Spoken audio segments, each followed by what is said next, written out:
La J-horror est née aussi d'une certaine situation mentale et sociologique du Japon et des Japonais à la fin des années 90, les peurs millénaristes.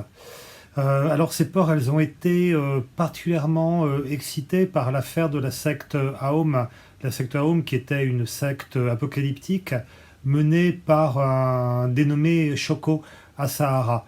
Et la secte Aum, le 20 mars 1995, se rend dans le métro et ouvre des flacons de gaz sarin qui feront des dizaines de morts et de blessés. Donc c'est un grand choc et un grand traumatisme au Japon, évidemment. Et ça va, à mon avis, infuser la J-horror d'une certaine façon. Ça va d'abord montrer que l'horreur peut prendre place à l'intérieur du quotidien.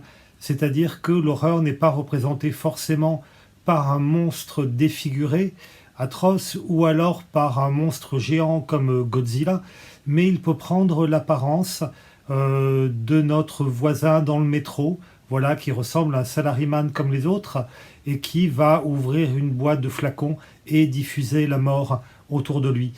Le gaz sarin a aussi la particularité d'obscurcir la vision. Ce sont les premiers symptômes qu'ont ressentis les victimes.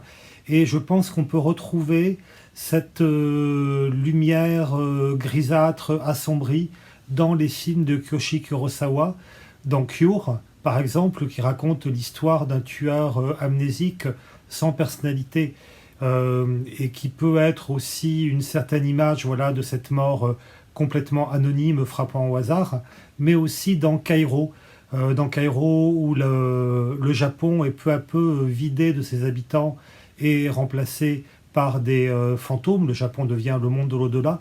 Et dans Kairo, on retrouve cette lumière extrêmement grisâtre, brumeuse et assombrie. Et les cinéastes japonais de la J-horror ont tous été marqués par cette fin du millénaire. Donc c'était le moment où les fantômes pouvaient réapparaître sur les écrans japonais.